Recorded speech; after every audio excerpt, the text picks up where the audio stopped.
নমস্কার বন্ধুরা, গল্পের হাটে আপনাদের সকলকে স্বাগত জানাই। বন্ধুরা, গল্পের হাটে আমার আজকের নিবেদন বিভূতিভূষণ বন্দ্যোপাধ্যায়ের রচিত গল্প কুয়াশার রং। গল্পটি শুনে ভালো লাগলে অবশ্যই ভিডিওটি লাইক, কমেন্ট, শেয়ার আর আমার চ্যানেলটিকে সাবস্ক্রাইব করে দেবেন। তাহলে চলুন বন্ধুরা, গল্পটি শুরু করা যাক। গল্প পাঠে আমি বৈশালী, আর আপনারা শুনছেন আজকের গল্প কুয়াশার রং। ভয়ানক বর্ষা কদিন সমানভাবে চলিয়াছে, বিরাম বিশ্রাম নাই। প্রতুল মেসের বাসায় নিজের সিটটিতে বসিয়া বসিয়া বিরক্ত হইয়া উঠিয়াছে। কোথায় বা বাহির হইবে, যাইবার উপায় নাই কোনো দিকে। ছাদ চুইয়া ঘরে জল পড়িতেছে সকাল হইতে। বিছানাটা একবার এদিকে একবার ওদিকে সরাইয়াই বা কতক্ষণ পারা যায়। সন্ধ্যার সময় আরো জোর বর্ষা নামল। চারিদিক ধোঁয়াকার হইয়া উঠিল। বৃষ্টির জলের কুয়াশার ফাঁকে ফাঁকে গ্যাসের আলোগুলো রাস্তার ধারে ঝাপসা দেখাইতেছে। প্রতুল একটা বিড়ি ধরাইল। সকাল হইতে এক বান্ডিল বিড়ি উঠিয়া গিয়াছে। বসিয়া বসিয়া বিড়ি খাওয়া ছাড়া সময় কাটাবার উপায় কই? সিগারেট কিনিবার পয়সা নাই। এই সময়টা সিগারেট খাইয়া কাটাইতে হইলে 2 বাক্স ক্যাভেন্ডার নেভিকাট সিগারেট লাগিত। প্রতুলের হঠাৎ মনে পড়িল, এবেলা এখনো চা খাওয়া হয় নাই। মেসের চাকরকে ডাকিবার উদ্যোগ করিতেছে। এমন সময় দুয়ারে কে ঘা দিল। হয়তো হরিশ চাকরের মনে পড়িয়াছে তাহার ঘরে চা দেওয়া হয় নাই। দুয়ার খুলিয়া প্রতুল অবাক হইয়া চাহিয়া রহিল।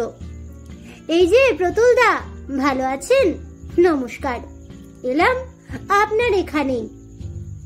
একটি 30-32 বছরের লোক, গায়ে ময়লা পাঞ্জাবি, পায়ে রবারের জুতা, হাতে একটা ছোট টিনের সুটকেস, সঙ্গে একটি বছর 9-10-এর ছোট ছেলে লইয়া ঘরে ঢুকিল। ছাতি হইতে জল গড়াইয়া পড়িতেছে। ভিজা জুতায় ঘরের দুয়ারের সামনের মেঝেটাতে জলের দাগ পড়িল। খোলা দরজা দিয়া ইতিমধ্যে বৃষ্টির ঝাপটা আসিয়া ঘরে ঢুকিল। আয় রে খোকা, যা গিয়ে বসগে, যা।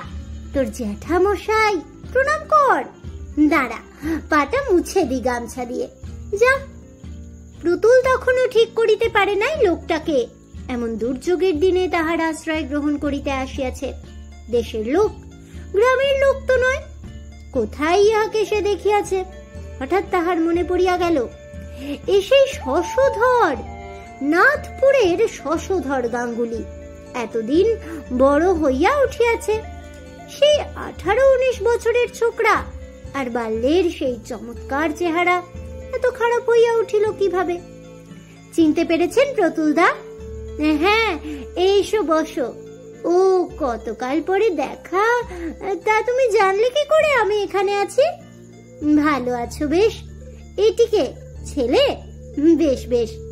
শশধর রাঙা দাঁত বাহির করিয়া এক গাল হাসিয়া বলিল, তা হবে না। সে আজ কত বছরের কথা বলুন তো? আজ 12, 13 কি 14 বছরের কথা হয়ে গেল যে আপনার ঠিকানা নিলুম জীবন ভট্টাচার্যের কাছ থেকে। জীবন ভট্টাচার্যকে মনে পড়ছে না? সেই যে জীবনদা, আমাদের লাইব্রেরির সেক্রেটারি ছিল। কিন্তু জীবন বাবুই বা আমার ঠিকানা জানলেন কি করে? তার সঙ্গেও তো 12-13 বছর দেখা নেই। যতদিন নাথপুর ছেড়েছি ততদিন তার সঙ্গেও। জীবনদার শালা আর এক বন্ধু, আপনারও বন্ধু, রাধিকা বাবু। চিনতে পেরেছেন এবার? সেখানে জীবনদা শুনেছে আপনি তো আমাদের খবর রাখেন না, আমরা আপনার রাখি। এই স্থির হয়ে বসো খোকা, এক কাপ চা খাবার না দাদা? বড্ড ঠান্ডা হাওয়া দিচ্ছে। সঙ্গের ছোট ছেলেটি অমনি বলিতে শুরু করিল, খিদে পেয়েছে বাবা, আমার খিদে পেয়েছে। তাহার বাবা ধমক দিয়া বলিল, থাম। ছোঁড়ার অমনি খিদে খিদে শুরু হলো। থাম না, খেয়েছিস তো দুপুর বেলা। প্রতুল বলিল, আহা, ওকে ধমকাচ্ছেন কেন? ছেলে মানুষের খিদে তো পেতেই পারে। দাঁড়াও খোকা, আমি খাবার আনাচ্ছি। চা ও জলযোগের পর্ব মিটিয়া গেলে প্রতুল বলিল, তারপর শশধর এখন হচ্ছে কি? শশধর বলিল, করব আর কি, রামজীবনপুরের ইউপি স্কুলের হেড পণ্ডিত। আজ 2 দিন ছুটি নিয়ে কলকাতায় এলাম, একটু কাজ আছে। ভালো কথা, প্রতুলদা এখানে একটু থাকবার জায়গা হবে? প্রতুল বলিল, হ্যাঁ হ্যাঁ, তার আর কি, থাকো না, জায়গা তো যথেষ্টই রয়েছে।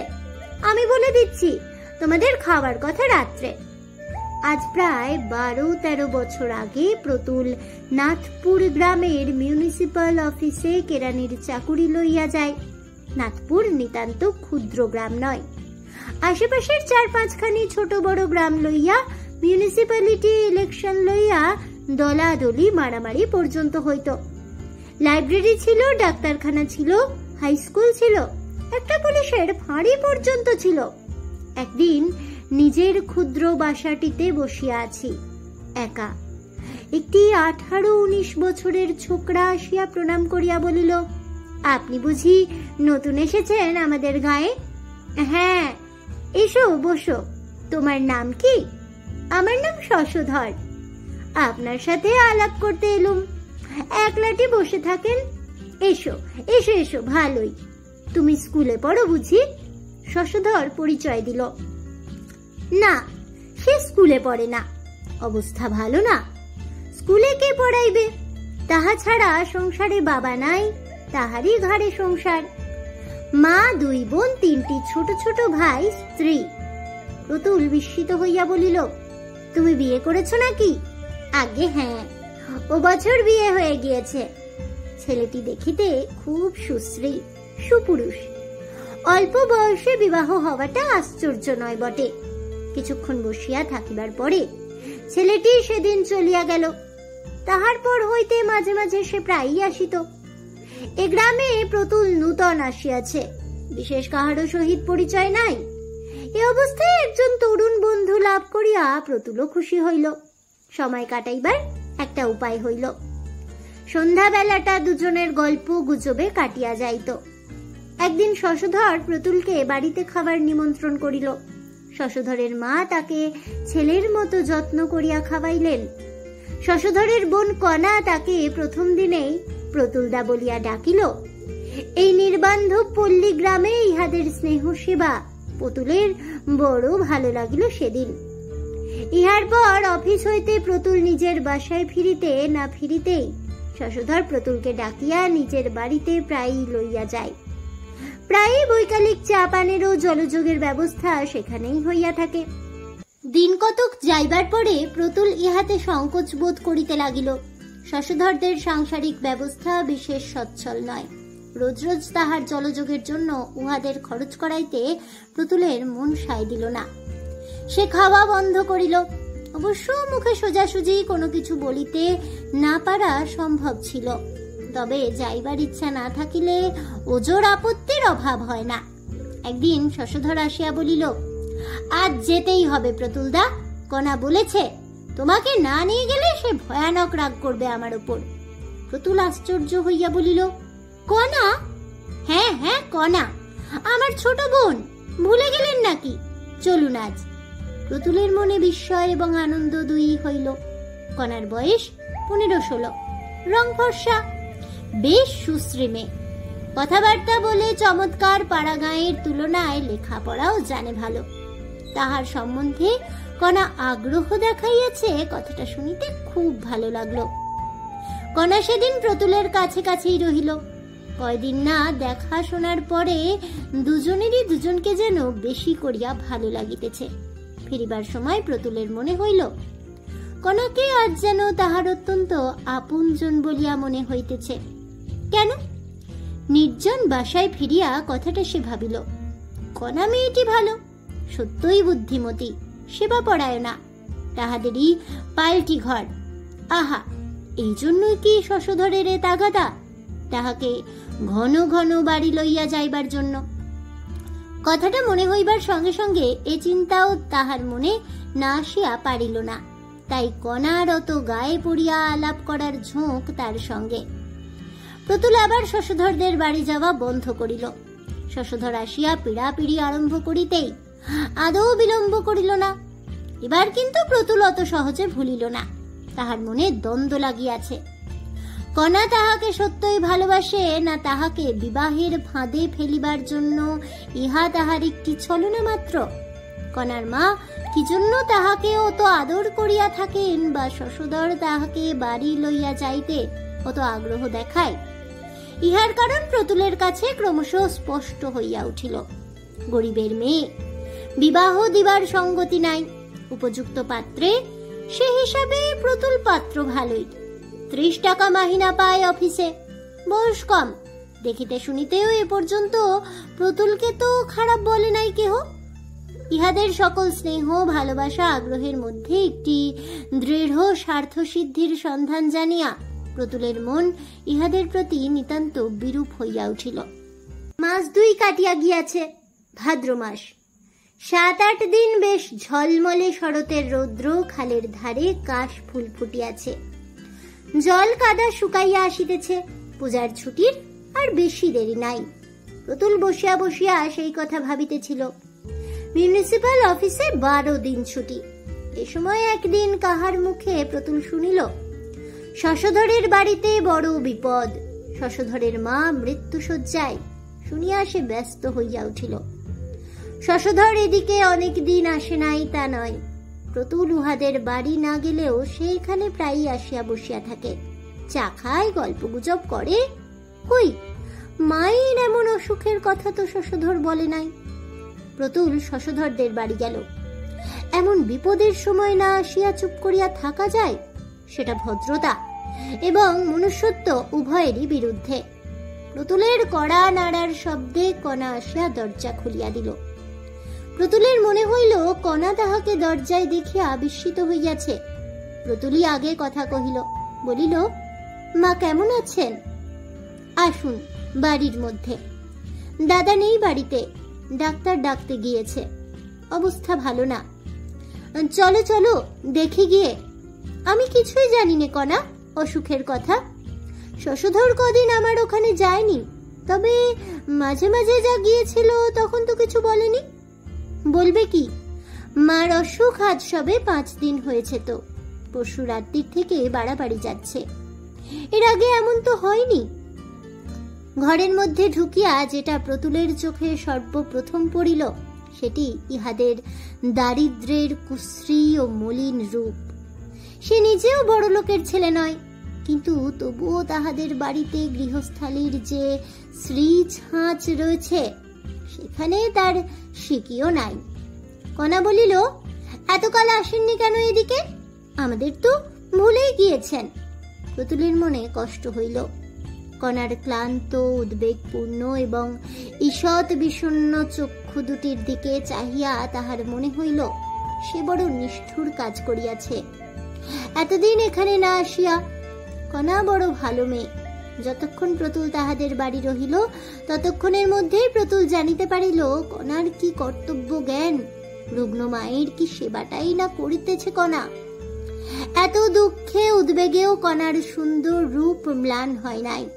অনেক মেয়েকে সে দেখিয়াছে, সাজিলে গুজিলে সুশ্রী বলিয়া মনে হয়, কিন্তু মলিন কাপড় পরিয়া থাকিলে বা চুল না বাঁধা থাকিলে কিংবা হয়তো সদ্য ঘুম হইতে ওঠা অবস্থায় দেখিলে বড় খারাপ দেখায়।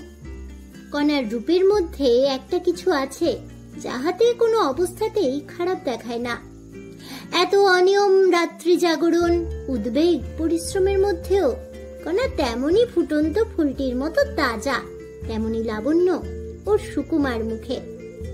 কণার সম্বন্ধে এই একটি মূল্যবান সত্য আবিষ্কার করিয়া প্রতুল আনন্দিত ও বিস্মিত দুই হইল। ইহার পর প্রতুল কয়দিনই কণাদের বাড়ি নিয়মিত যাইতে লাগিল। রোগিণীর সেবায় সেও কণাকে সাহায্য করিত। স্টোভ জ্বালা, জল গরম করা, বিছানার চাদর বদলানোর সময় রোগিণীকে বিছানার একপাশে সরানো, ডালিম বেদানার দানা ছাড়ানো। 5ম দিনের প্রাতঃকালে কণার মা যখন ইহলোকের মায়া কাটাইয়া চলিয়া গেলেন তখন সেই শোক সন্তপ্ত পরিবারকে সে যথাযোগ্য সান্ত্বনা দিবার চেষ্টা করিতে লাগিল। দাহ কার্যের খরচপত্র নিজ হইতে দিল, কারণ শশধর একেবারে কপর্দক শূন্য সেদিন। নিজে শ্মশানে গিয়া শেষ পর্যন্ত রহিল। আবার সকলের সঙ্গে সেখান হইতে কণাদের বাড়ি ফিরিয়া আগুন তাপিল এবং নিমের পাতা দাঁতে কাটিল। কণা আজকাল প্রতুলের দিকেও বড় টানে। তাহার সুখ দুঃখ সে রাত্রে ঘুমাইল কিনা, তাহাকে চা ঠিক সময়ে দেওয়া এবং সেই সঙ্গে কিছু না হোক এক মুঠো মুড়িও তেল নুন মাখিয়া দেওয়া, এসব দিকে কণার সতর্ক দৃষ্টি। এত দুঃখ বিপদের মধ্যেও ইহাও প্রতুলের মনে বড় আনন্দ দিয়াছে কয়দিন। শ্রাদ্ধের আগের দিন প্রতুল শশধরকে নিজের মাহিনা হইতে 20টি টাকা দিয়ে তাহাকে কি করিতে হইবে না হইবে পরামর্শ দিল। জিনিসপত্র লোকজন খাওয়ানোর ফর্দ ধরিল। সামান্য তিলকাঞ্চন শ্রাদ্ধ হইবে। শ্রাদ্ধের দিন 12টি ব্রাহ্মণ এবং নিয়ম ভঙ্গের দিন জন 15 জ্ঞাতি কুটুম্ব খাইবে। এসব কথা কণাদের বাড়ি বসিয়াই হইতেছিল। পরামর্শান্তে প্রতুলকে বসাইয়া রাখিয়া শশধর কোথায় বাহির হইয়া গেল। প্রতুলের বসিয়া থাকিবার কারণ, সে এখনো বৈকালিক চা পান করে নাই। না খাইয়া গেলে কণা চটিয়া যাইবে যে। কণা চা লইয়া ঘরে ঢুকিল। প্রতুল কণার হাত হইতে পেয়ালাটি লইয়া বলিল, বসো কণা, কালকের সব জোগাড় করে রাখো। ফর্দ দিয়েছেন নবীন ভট্টাচার্যি। সন্ধ্যের পর একবার দেখে নিও। সেখানা শশধর কেনাকাটা করতে গিয়েছে, যদি কিছু বাদ পড়ে আনিয়ে নিও। আপনি টাকা দিলেন? আমি? হ্যাঁ, তাই কত টাকা দিলেন? সে কথাই কি দরকার, সে এমন কিছু নয়। তাছাড়া ধার, শশধর আবার আমায়, দাদা আবার আপনাকে ছাই দেবে। আপনাকে কথাটা বলবো ভেবেছি। কেন আপনি আমাদের পেছনে অমন খরচ করবেন? রোগের সময় টাকা দিয়েছেন, আবার কাজের সময় দেবেন। আপনি কি এমন 950 টাকা ব্যাংকে জমিয়েছেন শুনি? মাইনে তো পান 30টি টাকা। আপনার নিজের বাবা মা ভাই বোন রয়েছে, তাদের কি দেবেন? নিজেই বা কি খাবেন? আপনাকে বলি শুনুন, দাদা বেকার বসে আছে। আপনার কাছ থেকে টাকা নিয়ে তা কখনো আর উপর হাত করবে না। ওর ওই স্বভাব। আপনি আর 1 পয়সা দেবেন না, বলে দিচ্ছি। মায়ের কাজ হোক না হোক তাতে আপনার কি? আপনি কেন দিতে যাবেন? প্রতুল বিস্মিত দৃষ্টিতে কণার মুখের দিকে চাহিল। কণার মুখে একটি সবল তেজস্বী সারল্য, সত্যবাদী ও স্পষ্টভাষী ওর ডাগর চোখ দুটির যা খোসামত করিতে বা ছলনা করিতে শেখে নাই। আজও প্রতুলের মনে হইল, কিন্তু আজ কণা একই নতুন ধরনের কথা বলিল। ভারী আশ্চর্য কথা। এতদিন কণাকে চিনিতে পারে নাই সে, আজ চিনিল বটে। শ্রদ্ধায় ও সম্ভ্রমে প্রতুলের মন পূর্ণ হইয়া উঠিল। কণা সাধারণ মেয়ে নয়। শ্রাদ্ধ শান্তি মিটিয়া গেল। প্রতুল নিয়মিত উহাদের বাড়ি যাতায়াত করিতে লাগিল। কণার সেবায় অভ্যস্ত হইয়া গিয়াছে। সে যত্ন সেবায় এতটুকু খুঁত কোনোদিন প্রতুলের চোখে পড়িল না আজও। মায়ের শোক খানিকটা প্রশমিত হইবার পরে কণা আরো সুশ্রী হইয়া উঠিয়াছে। এখন পরিস্ফুট যৌবন শ্রী তাহার অঙ্গ প্রত্যঙ্গে। প্রতুল ইতিমধ্যে মনে মনে ভাবিয়া স্থির করিয়াছে কি করিয়া কথাটা এইবার সে পারিবে। কথাবার্তা পাকা না হয় রহিল। অসৌচ কাটিয়া গেলে বিবাহ হইতে বাধা কি? পরের বাড়ির তরুণী পূর্ণ যৌবন মেয়ের সহিত এভাবে মেলামেশা উচিত হইতেছে না। একটা পাকাপাকি কথা হওয়া ভালো। বৈকালে প্রতুল কণাদের বাড়ি গেল। কণা আসিয়া বলিল, ওই রে বাস, আমি বলেছি কিনা বলেছি প্রতুল দা তো এলো বলে। দুধ নেই চা করবার। ও বেলা পিন্টু দুধের কড়া আলগা করে দিয়েছে, আর সব দুধখানি উপর করে রেখে দিয়েছে বেড়ালে। বসো কণা, এখানে চা হবে এখন, তার জন্য কিছু নয়। কণা এখন মাতৃহীন ছোট ভাই বোনের মায়ের স্থান পূর্ণ করিয়া আছে। সংসারে সেই এখন কর্ত্রী। প্রতুল তা জানে, কিন্তু এই ক্ষুদ্র কর্ত্রী মাঝে মাঝে কিরকম ফাঁদে পড়িয়া যায় পয়সা কড়ির অভাবে, তাহাও প্রতুল দেখিয়াছে। কণা তাহাকে কিছু বলে না, কোনো দিন না, কিন্তু সে নানা রকম টের পায়, যেমন আজই পাইল। কণা কি কাজে একটু উঠিয়া গিয়েছে। প্রতুল কণার ছোট্ট ভাই বিনুকে ডাকিয়া বলিল, কি খেয়েছো খোকা বাবু? ভাত খেয়েছি। এখন কি খেয়েছো? আর কিছু নেই? ভাত নেই? দিদি খায়নি। তখন সেখানে কণার ছোট বোন 11 বছরের পিন্টু আসিল। প্রতুল বলিল, কণা খায়নি কেন? পিন্টু বলিল, ভাত ছিল না। ওবেলা চাল ধার করে নিয়ে এলো দিদি ওই সরকারদের বাড়ি থেকে। দাদা কাল কোথায় গিয়েছে, আজও তো ফিরলো না। মহেশ চক্রবর্তীর দোকানে টাকা পাবে বলে চাল ডাল দেয় না আজকাল। দিদি এখন কোথায় পাবে, কোন দিকে যাবে? পুতুল অনেক কথা ভাবিল। কণা সংসার চালাইতে পারে না টাকার অভাবে। সে নিজে যদি বাহির হইতে 2-10 টাকা সাহায্য করে সেটা যেন ভিক্ষা দেওয়ার মতো দেখায়। সে টাকা হাত পাতিয়া লবার কণার গৌরব ক্ষুণ্ণ হয়। কণাকে সে অপমানের মধ্যে টানিয়া আনিতে তাহার মন সরে না। অথচ এরকম কষ্ট করিয়াই বা কণা কতদিন বাঁচিবে? সব দিকের মীমাংসা করিতে হইলে বিবাহের কথাটা পারিতে আর বিলম্ব করা উচিত নয়। আজই সে কণার সঙ্গে এ বিষয়ে একটা বোঝাপড়া করিবে আগে, তারপরে শশধরকে জানাইলেই চলিবে। এখন শশধরটা মানুষ নয়, সে ইতিমধ্যে বেশ বুঝিয়া ফেলিয়াছে। কণা চা লইয়া ঘরে ঢুকিল, বলিল, একটু দেরি হয়ে গেল প্রতুলদা, দুধ ছিল না একেবারে, আনলাম রায় কাকাদের বাড়ি থেকে। দেখুন তো চাটা খেয়ে কেমন হয়েছে। প্রতুল বলিল, ব্যস্ত হয়ে ঘুরছো কোথায় কণা? বসো এখানে, কথা আছে। শীতকালের বিকাল, কণাদের বাড়ির চারিপাশে বন জঙ্গলে বনমৌলি লতায় ফুল ফুটিয়াছে। বেশ একটা উগ্র সুগন্ধে অপরাহ্নের শীতল বাতাস ভরপুর। ভাঙা ইটের পাঁচিলের গায়ে রাঙা রোদ পড়িয়া কণাদের পুরনো পৈতৃক ভদ্রাসনের প্রাচীনত্ব ও দারিদ্র্য যেন আরো বাড়াইয়া তুলিয়াছে। কণা বসিল, প্রতুলের মুখের দিকে আগ্রহের সহিত চাহিয়া বলিল, কি প্রতুলদা, তোমাকে এই কথাটা বলি। কিছু মনে করো না কণা, অনেকদিন থেকে কথাটা আমার মনে হয়েছে, বলি বলি করে বলা হয়ে উঠছে না। তুমি আমায় বিয়ে করবে কণা? আমি অত্যন্ত সৌভাগ্য বলে মনে করব যদি। কণা খানিকটা চুপ করিয়া রহিল। খানিকক্ষণ দুজনের কেহই কথা বলিল না। তারপরে কণা ধীরে ধীরে অনেকটা চাপা সুরে বলিল, সে হয় না প্রতুলদা। প্রতুল বিস্মিত হইল। কণার এই উত্তর সম্পূর্ণ অপ্রত্যাশিত তাহার কাছে। বলিল, হয় না কেন কণা? কণা মাটির দিকে চোখ রাখিয়া পূর্ববৎ স্নিগ্ধ সুরে বলিল, তা হয় না প্রতুলদা, কারণ আছে অবশ্যই, কিন্তু সে কথা বলবো না। এ বিয়ে হতে পারে না। কেন? কণা কি অন্য কোনো যুবককে ভালোবাসে? কই, আর কোনো যুবককে তো প্রতুল কোনোদিন উহাদের বাড়িতে আসা যাওয়া করিতে দেখে নাই। ব্যাপার কি? কারণটা জানতে পারলে বড় ভালো হতো কণা। খুব বেশি বাধা কিছু আছে কি? হ্যাঁ, কারণটা বলবে? আপনি কিছুই জানেন না। দাদা কিছুই বলেনি আপনাকে? প্রতুল আরো বিস্মিত হইল। কি জানিবে সে? শশধরী বা তাহাকে কি বলিবে? অত্যন্ত আগ্রহ ও কৌতূহলের সঙ্গে সে বলিল, না কণা, তুমি কি বলছো আমি কিছুই বুঝতে পারছি নে। শশধর কি বলবে আমায়? আমি বিধবা। তুমি? হ্যাঁ, 8 বছর বয়সে আমার বিয়ে হয়। 13 বছর বয়সে এই 5 বছর হলো। প্রতুলের মাথা বনবন করিয়া ঘুরিতে লাগিল, যেন সর্বশরীর যেন ঝিমঝিম করিতেছে। কণা বিধবা? কণার বিবাহ হইয়াছিল 8 বছর বয়সে? অদৃষ্টির কি দারুণ পরিহাস! আর সে কত আকাশ কুসুম না রচনা করিয়াছে মনে মনে এই কণাকে লইয়া। ইহাদের প্রতি মনে মনে কত অবিচার করিয়াছে, তাহাকে জামাই করিবার উদ্দেশ্য প্রতি আরোপ করিয়া।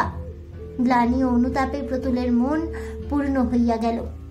কিন্তু কণা, এ কথা তো আমি কিছুই জানি নে, আমাকে তো কেউ কিছু বলেনি। আমার কিন্তু ধারণা ছিল যে আপনি জানেন, দাদা বলেছে আপনাকে। আমিও অবাক হয়ে গেছি এ কথা শুনে। একটা কথা বলবো, বিধবার পুনর্বিবাহ তো হচ্ছে সমাজে। প্রতুলদা, ওসব কথা থাক। যা হয় না যেখানে, সেখানে সে কথা তোলা মিথ্যে।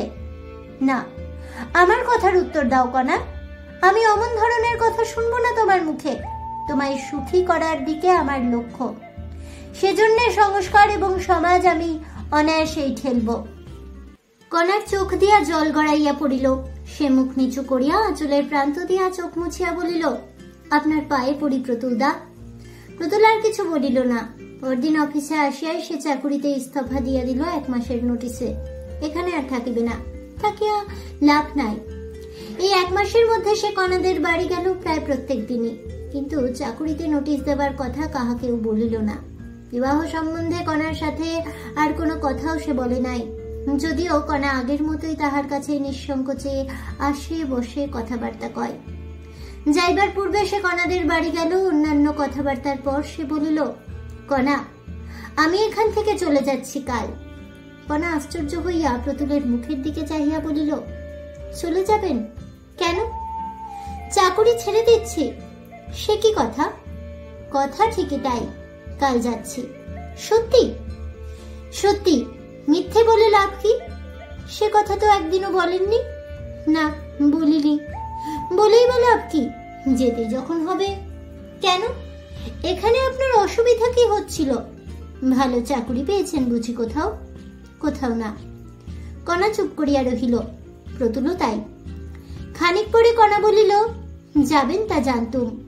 বিদেশি লোক আপনি, আপনাকে তো আর ধরে রাখা যাবে না। আমাদের কথা আপনি শুনবেনই বা কেন? অনেক জ্বালাতন করেছি, কিছু মনে করো না কনা। কনা চুপ করিয়া রহিল। এ পর্যন্ত সেদিন কনার সঙ্গে কথাবার্তা। পরদিন আর একবার কনাদের বাড়ি যাইবার কথা ভাবিয়াও প্রতুলের যাওয়া ঘটিল না। দুপুরের ট্রেনে প্রতুল চলিয়া আসিল। সারা পথ কেবল কনার কথা মনে হইল প্রতুলের। সেই অভাব অনটনের সংসারে চিরকাল কাটাইতে হইবে তাহাকে। গরিবের ঘরের অল্প বয়সী বিধবা মেয়ে, দাদার সংসার ছাড়া আর উপায় নাই। কনার জীবন অন্ধকার, কোনো আলো নাই। প্রতুলের বুকের মধ্যে কোথায় যেন টনটন করিতেছে। কনাকে কাহার কাছে রাখিয়া যাইতেছে সে। পরক্ষণেই ভাবিল, কি মুশকিল। কনা রয়েছে তার বাপের ভিটেতে, ভাই বোনের কাছে, দাদার কাছে। আমার সঙ্গে তার কি? মাস 5-6 পরে সেই ফাল্গুন মাসেই মায়ের পীড়াপিড়িতে তাহাকে বিবাহ করিতে হইল। প্রতুলের শ্বশুরের 2-3টি ছোট বড় কলিয়ারি ছিল, কিন্তু কলিয়ারিগুলির অবস্থা ছিল খারাপ।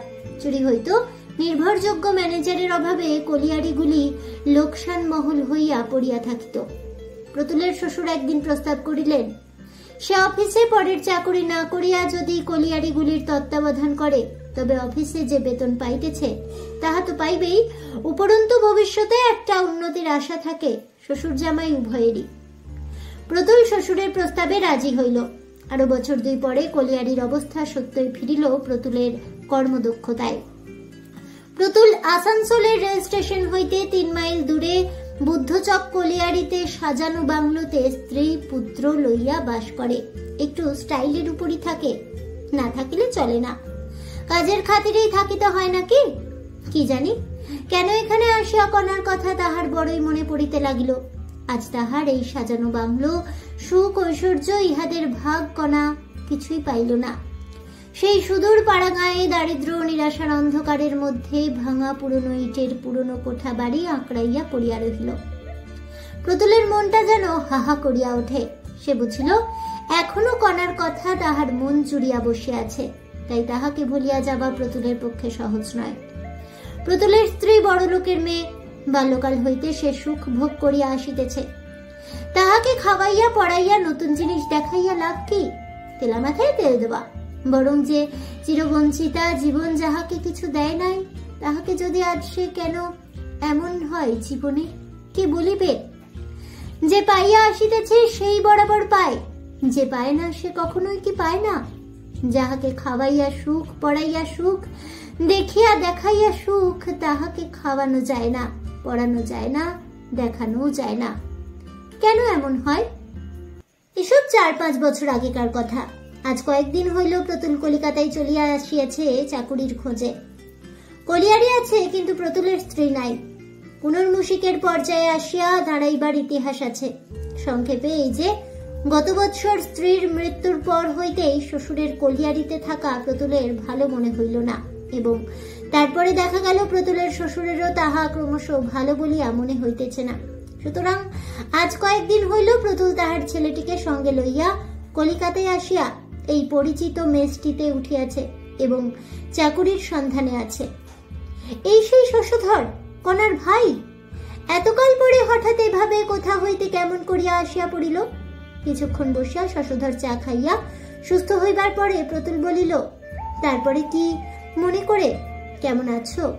শশধর বলিল, ভালোই আছি। আপনি এখানে আছেন তা শুনলুম জীবনদার কাছে। আপনি নাকি চাকরি খুঁজছেন, সেই জন্যই আমার এখানে আসা। আপনার সব কথাই শুনেছি। কি ব্যাপার, চাকরি সন্ধানে আছে নাকি? আমাদের দেশের মিউনিসিপ্যাল অফিসের সেই কেরানির পোস্ট খালি হয়েছে।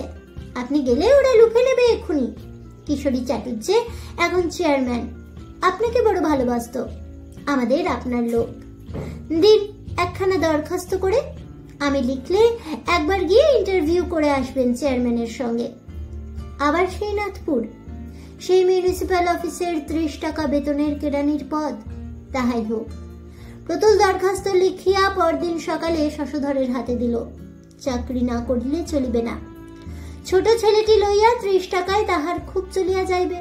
তাহার বাবা মা জীবিত বটে, কিন্তু ছেলের রোজগারের উপর তাহাদের নির্ভর করিতে হয় না। দিন 15 পরে শশধর লিখিল, চাকরির সব ঠিক, একবার আসিয়া চেয়ারম্যানের সঙ্গে দেখা করা দরকার। প্রতুল ছেলেকে লইয়া নাথপুরে গেল। 10 বৎসর আসে নাই, অথচ যেন মনে হইতেছে কালে গ্রামে ছাড়িয়া গিয়াছে। কণার কথা সে শশধরকে জিজ্ঞাসা করিতে পারে নাই, কোথায় যেন বাঁধিয়াছিল।